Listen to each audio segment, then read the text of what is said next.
So Joel, do you want to give a 5-second introduction of yourself and some of the businesses that you run? Maybe 10 Sure. seconds. Yep. I'll make it quick. It's Joel Martin's got a overall umbrella company called Joel Martin's Training Company. From that, we operate Heritage Ranch, my wife and I, and Westlake Grill would also fall under that. And then recently, in the last 2 years, we purchased Roosters Acoustics in Canmore. And so between the three businesses, it's a lot of juggling, but we handle reviews from all over. So.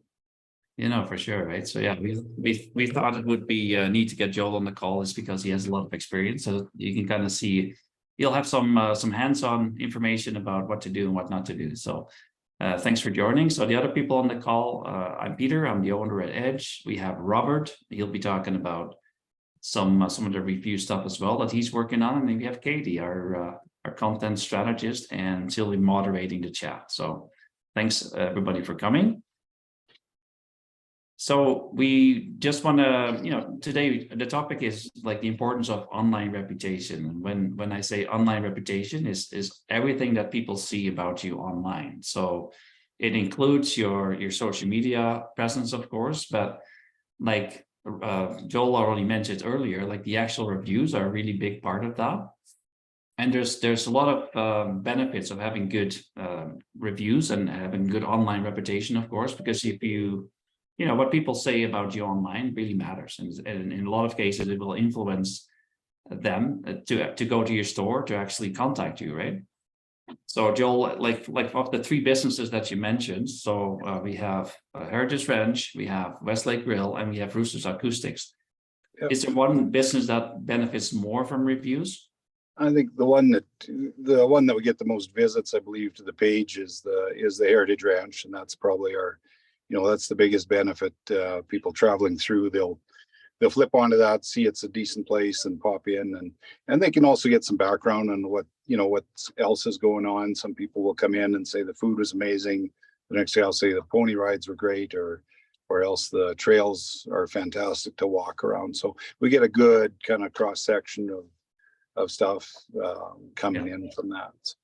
Yeah, and I would agree with that. And I think a lot of people that are thinking about going to the ranch or any of your properties, the review is probably one of the things that drives that, right? So it's really important for any small business to get that part of your business organized. So as you know, people have been on these calls before. This is kind of the way we look at marketing. We believe there are 7 areas of marketing that you need to pay attention to, and most of you that are in business are doing that, of course. So it's always kind of cool to give that overview again. So reputation management is an important tool, but it's not everything. Like it's just one tool in the toolbox, right, that you need to take care of. So that's the topic for today.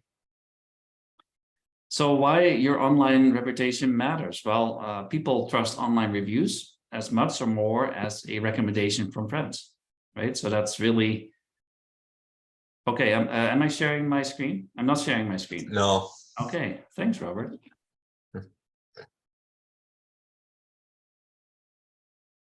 So I knew something would go wrong. And better now? You bet.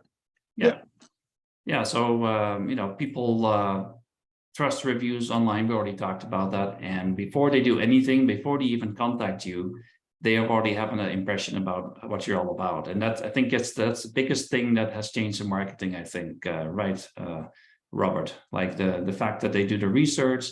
It used to be people would just call you first and you can sell to them. You can get them information, but now it's kind of like they've already done, in a lot of cases, they've made a decision to deal with you or not based on what they see online. Would you agree with that? Yeah, 100%. That's a large majority of it.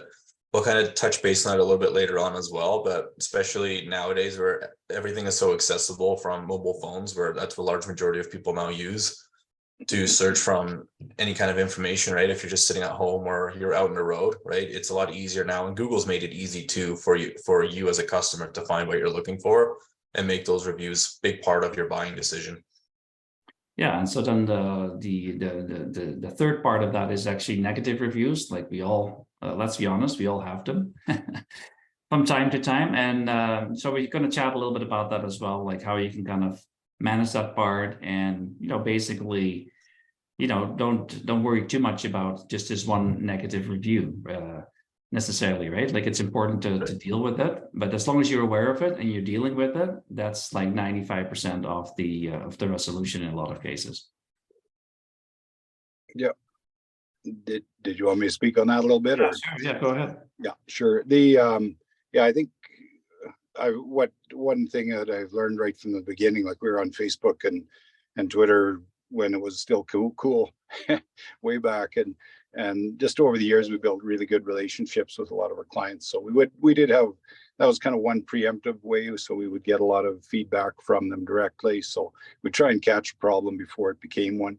When they did come in early on, I would overreact. I'd just be like, yeah, give them free this, and then, and granted, I think there was merit to that in the beginning. In the early stages, we had to do that. As time progressed, I think maybe I became a little more realistic. I don't want to say jaded, but maybe a little more realistic about it. And there were times where, we did find some clients that was like,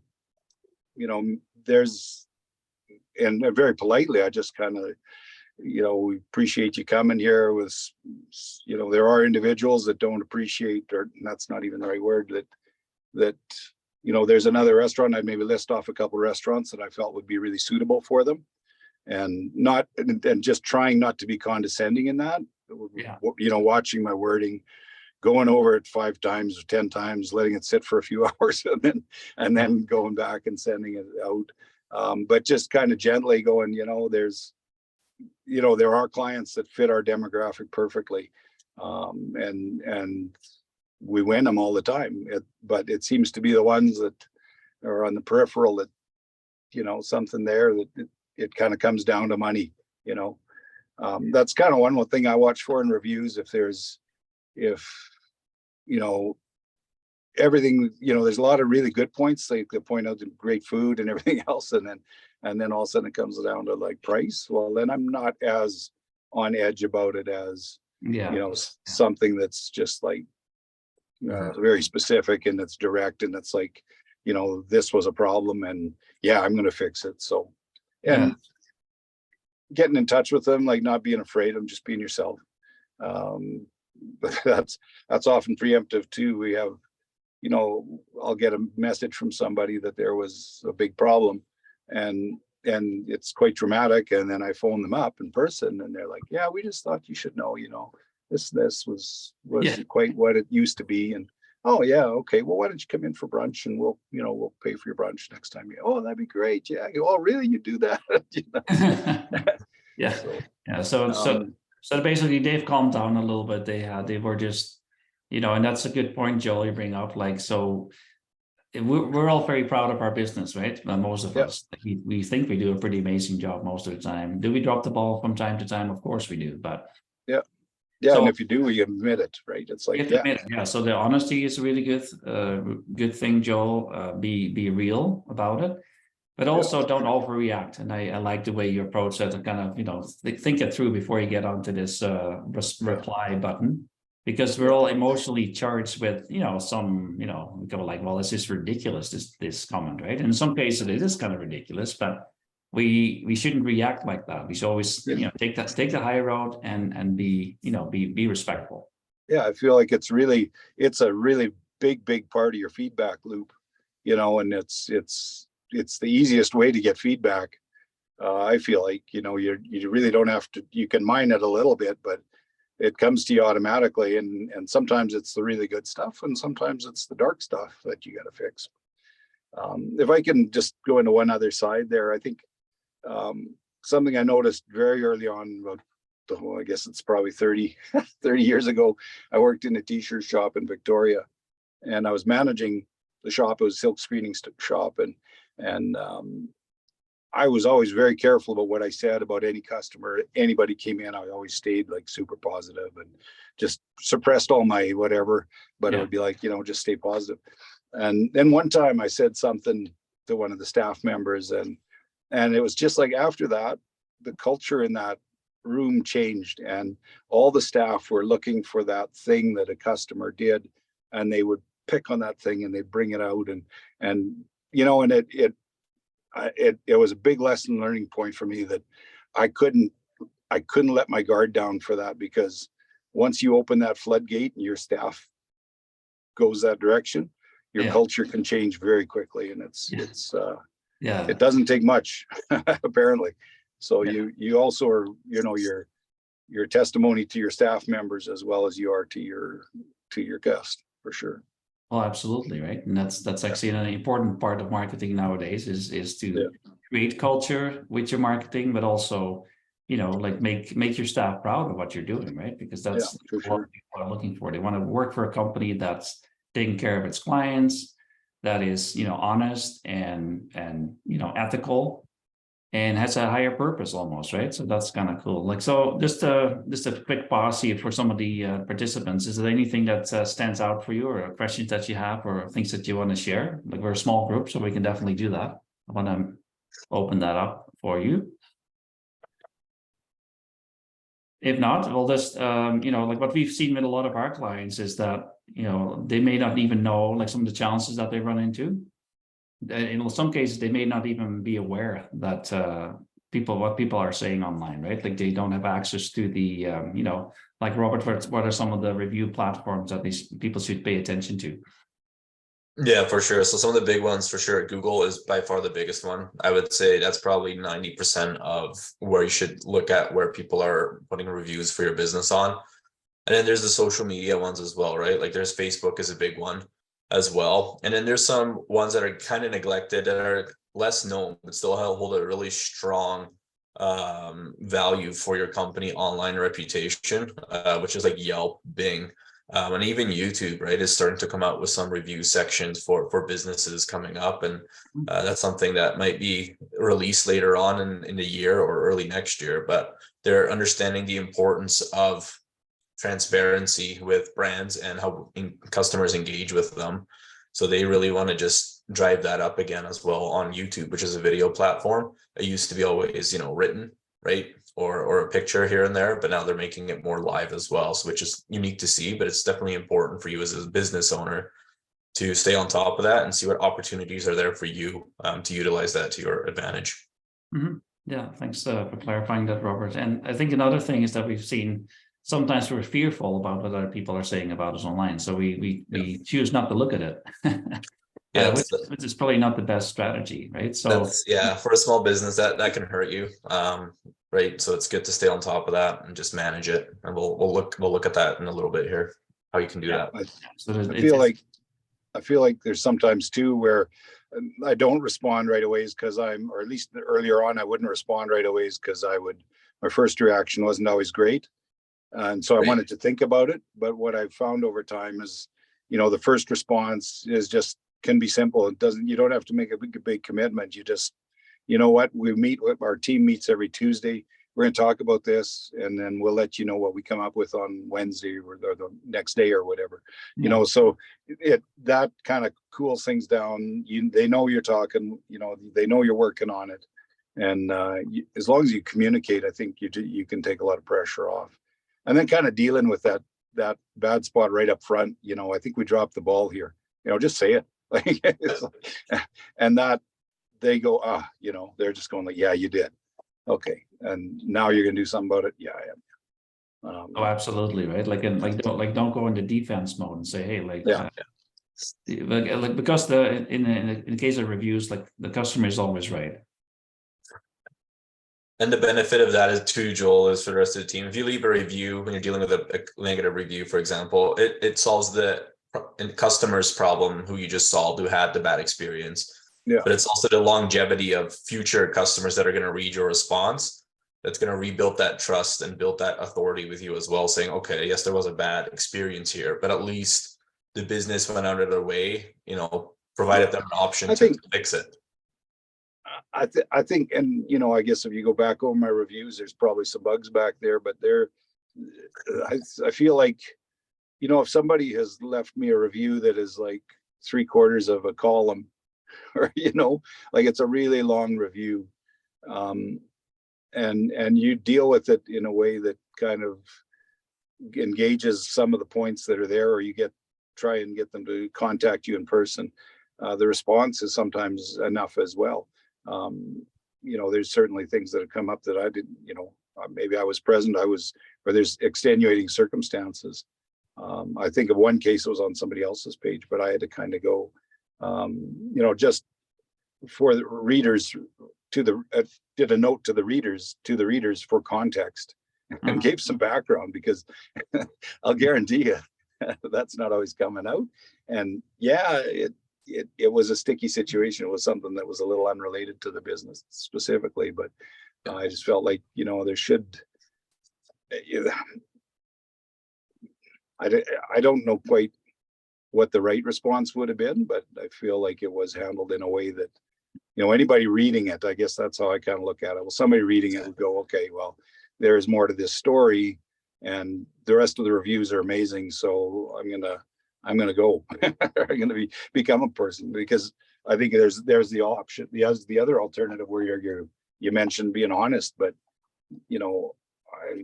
I thrive on honesty. So it's hard for me to say that we did something wrong when my whole team pulled together to make something work for somebody. Yeah.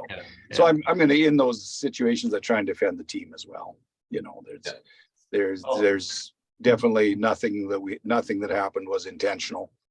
I think I've used that line a few times. Like, it's like, this wasn't intentional. Yeah. Obviously, we're not in the business of screwing up somebody's night. So yeah. Yeah, and let's face it, like if they send you one of these extensive reviews, they definitely care about the experience, and they give you some valuable feedback, right? So it's a positive as well to say, you as a manager, you're working with like a large team, you can actually learn from some of the things that you can maybe improve on, right? Like that's 100%. Yeah, there's always some nuggets in there for sure. Yeah. So, benefits a good reputation. So, Robert, do you want to? Lead us through a few of these ideas? Absolutely. Yeah. So what are the benefits of good reputation? I think Joel, you already kind of touched base on this as well. But the big one is, of course, social proof, right? And what we mean by that is, how do people perceive you online? And how does that affect the growth or the opportunity for your business to attract more people to come to you or learn about you, right? So right now, there's some stats out you can find online, and about 55% of customers, before they do anything, they read about four reviews on average before deciding if they want to purchase from you, right?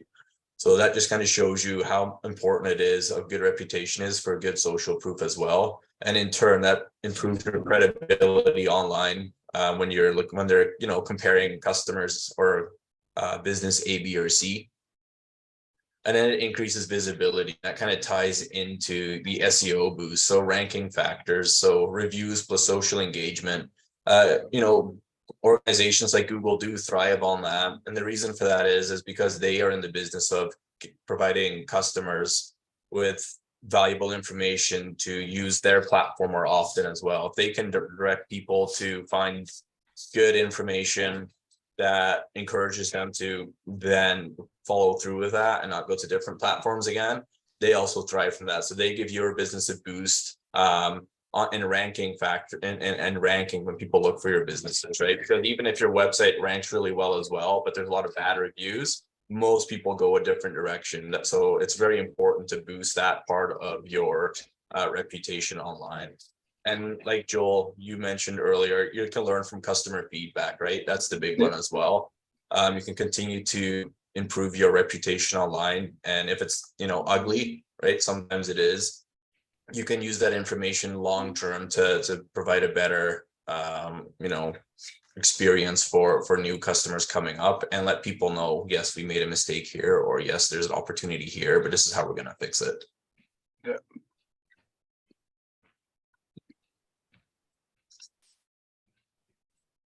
Yeah, so we already talked about most of these things. So like reviews and ratings are super important for various reasons. Your social media presence, if you are a social media person, you automatically probably pay attention to what's going on. In some cases, some businesses are on platforms, and we just speak out of experience with some of our clients, but they actually don't know what they are. So there's conversations going on, and there's feedback and even inquiries, and sometimes that they don't know about, right? So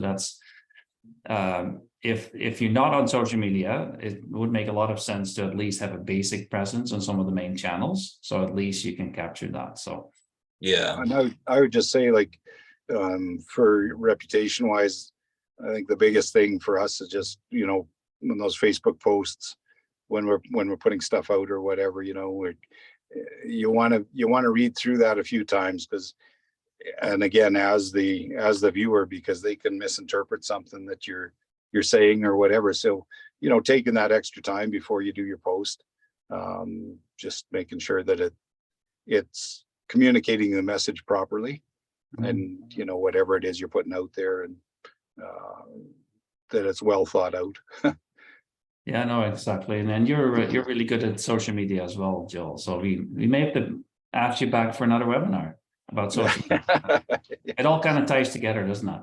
Yeah, 100%. Yeah, I mean, that's reputation as well, and who the public thinks you are. I think actors probably struggle with that more than anybody, because there's somebody else on screen than they are at 3 o'clock at home when those kids are screaming. No, exactly right. Yeah. So on the screen, there's just nothing new for most of you on the call. Google, Robert mentioned it, is probably the big review engine right now, just because every 99.9% of the world is on Google, and I don't know, 65% of the world is on social media. I don't know what exactly the percentages are, but the thing is, because it's unfiltered, it's raw, it's really extremely difficult to get rid of a bad review or any review. And Robert, you have experience with that, trying that. There is certain circumstances, if it's absolutely ridiculous and has nothing to do with the business, Google may consider taking it off, but it's really difficult, right, Robert? Yeah, exactly. I mean, we can talk firsthand with Heritage Ranch, right, Joel? We tried to remove some reviews that were were irrelevant to really what was happening or their experience there at the ranch. But yeah, if it doesn't break Google policy, they're not going to remove it. So it's important for, there's certain things we can do in place to encourage Google to remove it. I would say the success rate of that is very low, because Google likes transparency. It's a battle not really worth fighting. I think one thing I have noticed is that when there is a longer review, quite often, at least back a few years back, that long review would go right to the top. So if you had a long negative review, it was on the top of your page forever, until somebody wrote a longer review, and eventually it would get bumped down. So it's kind of a dog's breakfast there. But I think over the time they do seem to now, drive some of the better, more positive reviews to the top, and the other ones do kind of drift down. So it's up to Google to kind of we're at the mercy of Google in some ways, right? Like what information But as long as you're responding, like I think, like to your point and to your systems, like any response is better than nothing. And sometimes it's just a heart emoji, like we had a great time, and it's just like bang, and you put a heart out there, and that's a response. So Joel, how do you keep track of all this stuff? Like you're on all the different platforms. How do you keep track of when people leave a review, and how do you? Well, I'm pretty hooked up for all notifications for the stuff through you guys, as well as even just my emails come in, and I get a notice that there's a review, and then I go looking for it, and especially if it's got a kind of maybe something negative in it, or I think it's maybe something I got to deal with, then I'll chase after it a little more aggressively. If it's a positive review, I try and, like, say, give them a heart, or love that you came out, and hope to see you again, or I'll pass that on to the staff. I think that's one point, maybe just back up a little, is sharing a lot of those really positive reviews to the staff and to the appropriate people. Right. And then sharing them in meetings in a way that doesn't single out that one individual and praise them. It's just like, here's the review, and thank you very much, Kim, for the way you pulled that off. That was great. So you're acknowledging it, but you're not making them the superhero that kind of turns the rest of them against them. It's like, this is the goal. This is what we want to do. Nice job, and let's go for more of this. So. Absolutely, right. Like that's a really good point, that you can share it with your staff as well, and learn from it, and give them a bit of a boost, right? Especially in the service industry, but I think any company could benefit from that, especially if they mention. Yeah. the hardest part for me when I present a review to the staff is keeping the emotion out of it. Mhm. And like you talked about earlier, just keeping that culture positive about this. And, you know, we might read through that whole review and you can see the snickers and stuff. But still, it's like, well, there's some legitimate things here, you know, like, let's talk about what we could have done different. Yeah. And just really trying to guide that ship through some Yeah. pretty scary waters sometimes. Exactly right. And then like since Katie's on the call here, like there's one more thing that you could do with reviews, and it has to do with messaging. You wanna say a few things about that? I know it's not on our slides, but you know that stuff. Yeah, so with messaging, how we approach messaging is kind of addressing the problem your customers are experiencing. So by utilizing your reviews, you can actually see firsthand what problems they are experiencing that you solve for them. And then you can integrate that into your messaging as well. Yeah, so it's a potential gold mine for messaging as well, right? Like if a lot of people are kind of you're looking for recurring themes, right? Like things that the more than one person has mentioned. You know, the staff is also friendly, or you know, the location, or whatever it is that that is really the problem that you really solve for your customers. And sometimes that's a little deeper than just the actual product you provide, right? Like Westlake Grill, like a restaurant, is a good example of that, Joe. Like, yes, you feed people, so they're getting fed, but that's not really why they come to your place, is it? Yeah, no, it's the whole experience for sure. Yeah. So once you can put your finger on that experience, what it is and what makes you unique, that has a lot to do with your brand and how you present your messaging. Yeah. So a little bit about the psychology of reviews, because a lot of people that we work with are very nervous about this whole area in some ways, and they actually don't dare to ask their customers that are very happy overall to leave a review. And you know, like if you keep some of these things in mind, like most people are actually, if you ask them, you'll be surprised how many people will actually give you a review. But the reality is we don't ask them. Right. And we're just as guilty as anybody else. We don't always ask them after the service is delivered or during, like once, like we call it kind of the honeymoon period, right? Like the product has been delivered. The first couple of weeks is probably the best time to ask for a review, but we sometimes don't, right? So asking for a review is actually your first step to getting more reviews. Now, the other thing that the psychology behind is that we have learned is that people don't necessarily review your business or your service because they like you, or even if they had a really great experience, and that's part of it. But it's actually it gives the reviewer status, right? And you can see on the online platforms that sometimes it's the same people that review on all different platforms. So why do they do that? They don't really benefit from it necessarily, but that gives them status as a guide and expert in the field. So if I give you a good recommendation for a restaurant and you actually have a wonderful experience, you know, that increases my credibility. Oh, Peter really knows what he's talking about, right? So that's an underlying thing that you should be aware of as well. And if you realize that, it's a lot easier to ask people for reviews because you're actually doing them a favor, if that makes sense. Yeah. I like what you did there, your comment there, Lana, about how you go out of the way there, how you take a review, turn it into a graphic, and then repost it on your social media. It's it kind of ties right into the psychology piece of it again, right? Like you're giving them an extra boost, even though, and they probably internally they love it, right? It's nice, they get some credibility, and you turn them into the expert for your product versus you being the expert in the field. So well done on that. Thank you. I think I do it sometimes too, just as well as even just a refresh for the people that are on our Facebook. They might already trust us a bit, that kind of thing, but they don't necessarily check out our Google. So to have that kind of in their face on Facebook too, like a lot of the times I try to pick new people where they've talked about, hey, I've never been here. I went in, the girls were amazing.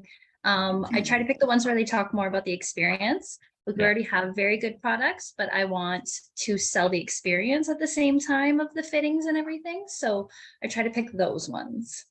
Yeah, that's really smart, right? Like, because that, like, we buy with our emotions, not with our rationale, generally speaking, right?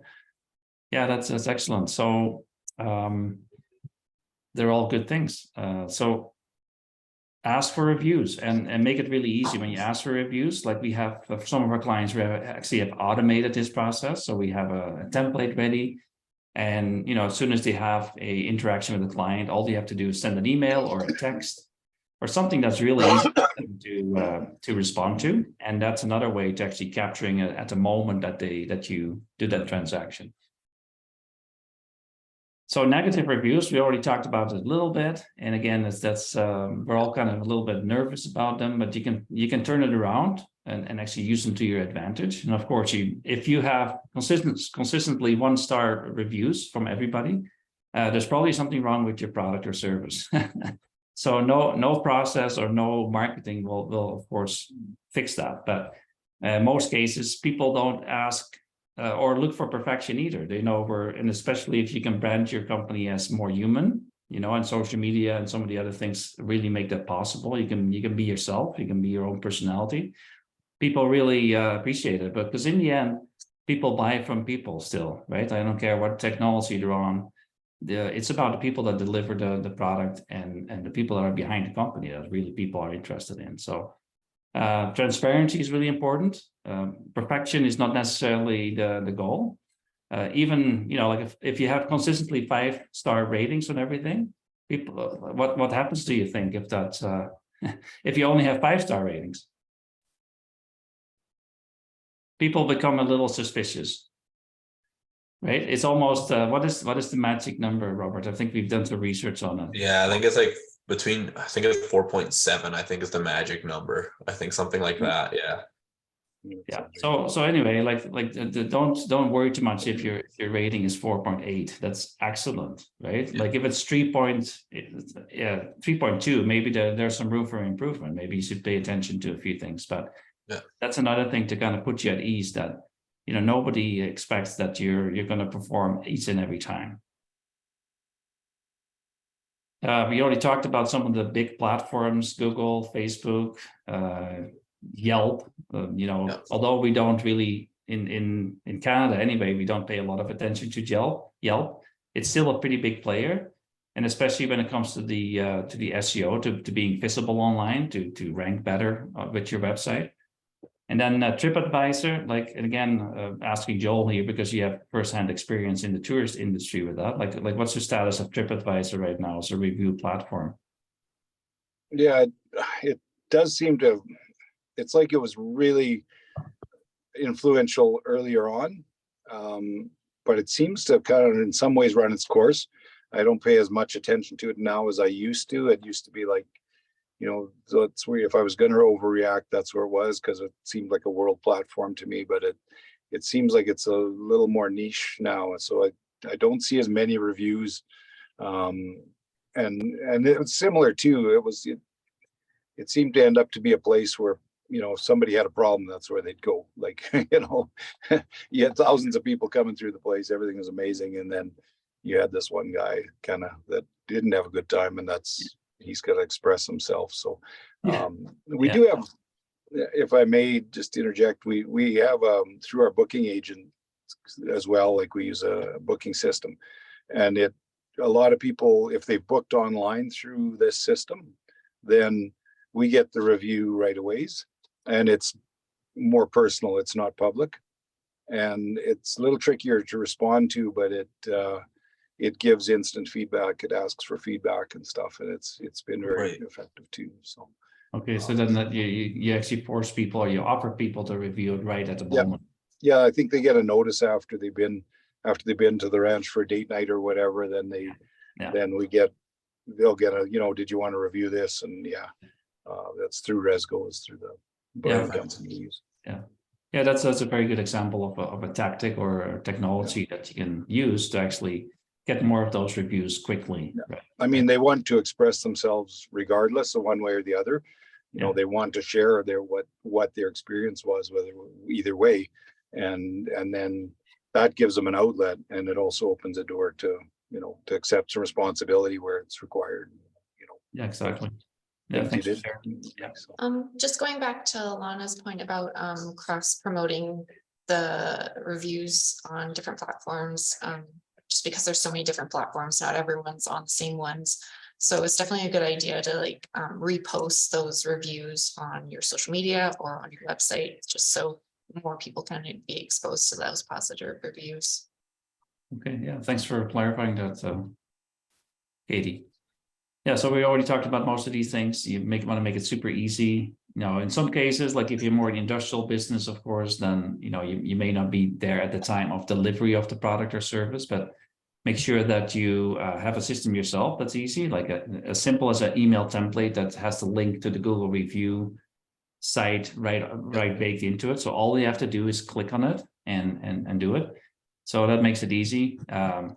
Incentives, like I'd love to hear your take, or somebody of the participants. I'm actually giving an incentive to get reviews, because that's always a hot topic. Like we're as soon as we get perceived we're buying reviews, and of course we either get flagged by the platform, or people perceive it as kind of gimmicky. Like, does anybody have anything to share on how they've been successful with an incentive and getting more reviews? Joel, you want to speak to that first, or it's a great idea. I think probably in the guitar store it might be a more something that we could do, like even for trial products and that sort of thing. To have some people with some good reputations in the music industry to do some reviews on you. I think that's a winner for sure. The restaurant's a little trickier to do, I think. I think people might see through that, but there's room to think about it for sure. There's probably some things that could be added. Mm-hmm.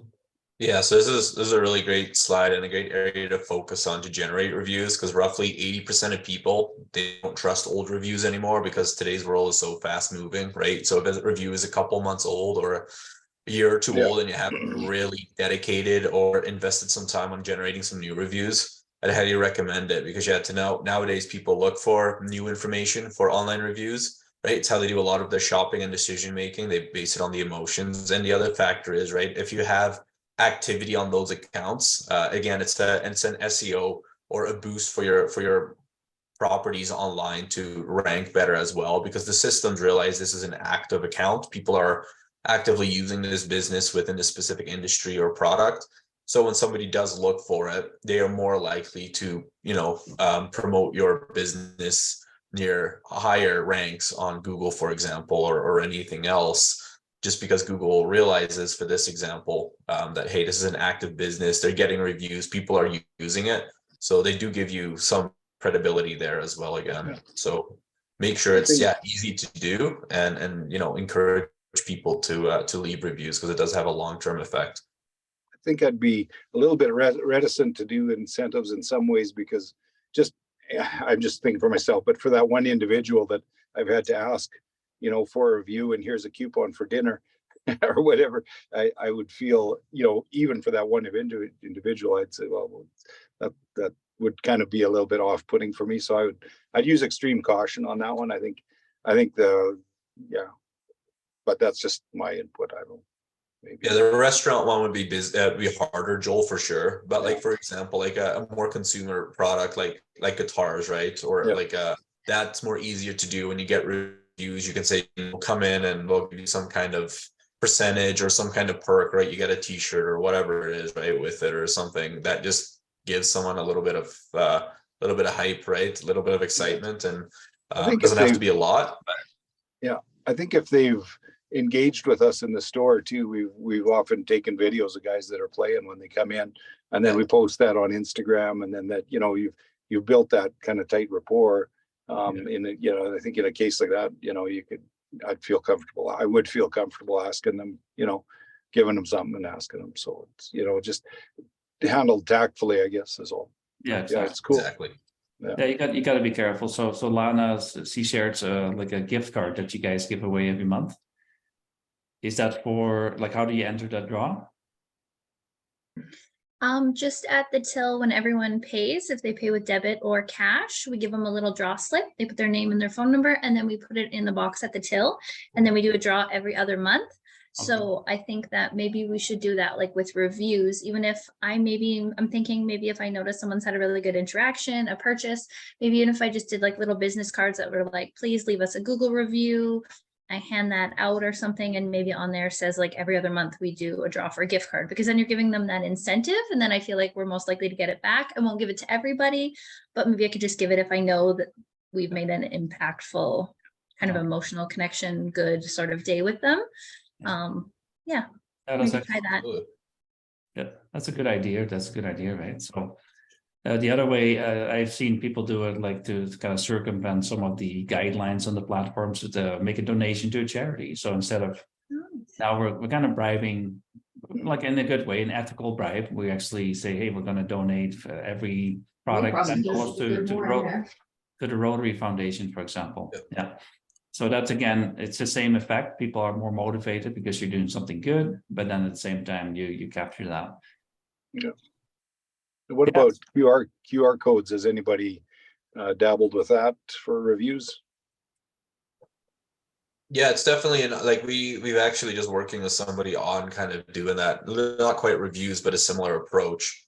Right. It all comes down to user friendliness. So if a QR code is set up properly and can easily link right to that page for Google again, or your social media platforms where they can leave a review, then I'd say definitely explore that option. The one thing that is always kind of a hindrance sometimes with Google reviews, we've noticed is, you need to have an account, so you need to be signed in to do it. A lot of times when they're not signed in or they realize they need to create an account, it's kind of a wall or a barrier. So if you can alleviate that in a different way, then I'd highly, share those ideas here as well, because that's something we work with and try to solve for our clients as well, where say, people are interested in leaving a review, but they either, need to sign in and they don't have their login information or whatever, right? It's not automatically going. And then, people move on with their day. So, we always look at other alternatives as well, so to get people to leave reviews on different platforms too.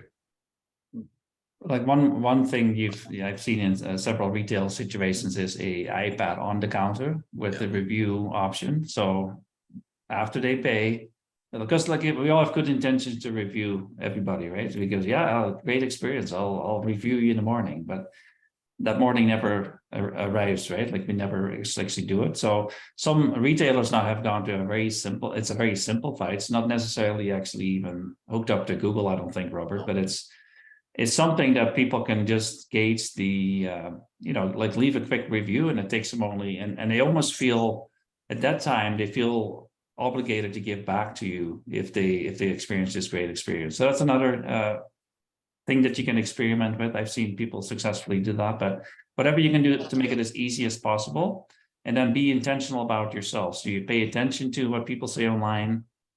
You actively go out and try to get more reviews by simply asking people to give you reviews.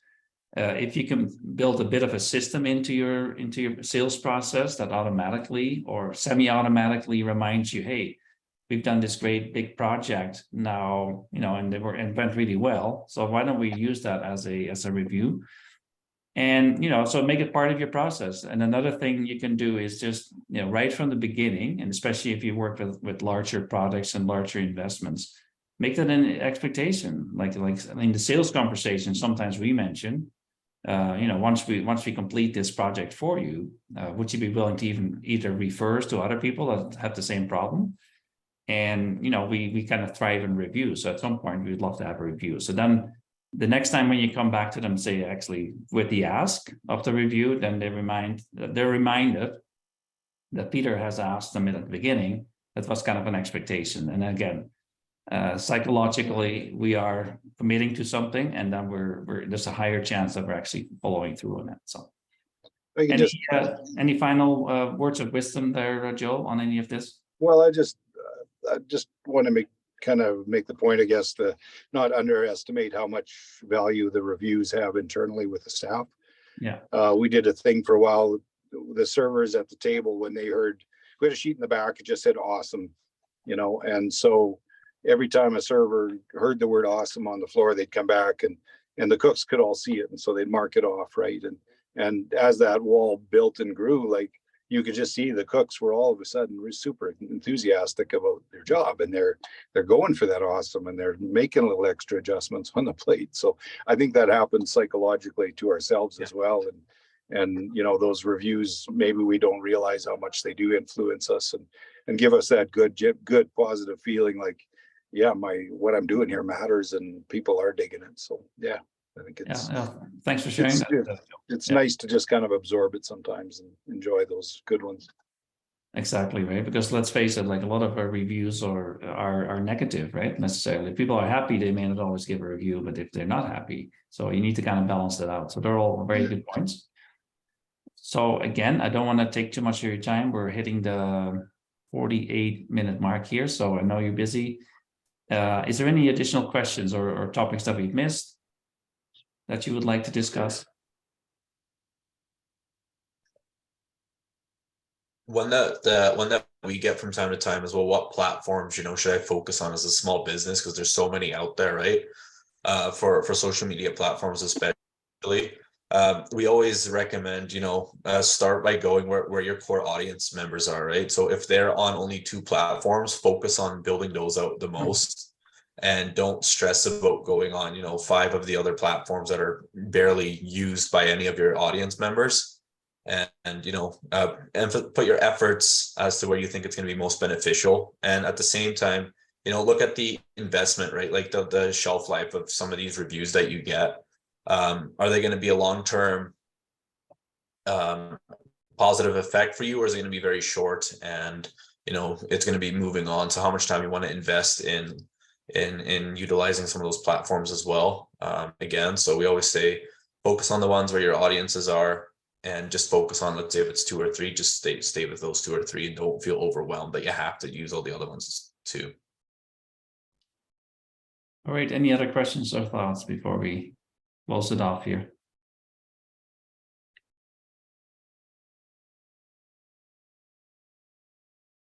Okay, if not, well, thank you so much for coming out. Thank you so much, Joel, for being part of this. Really appreciate it. Make sure to visit any or all of his businesses, Heritage Ranch, Westlake Grill, Rooster. Yeah, thanks for having me. It's been a pleasure. Appreciate the repartee.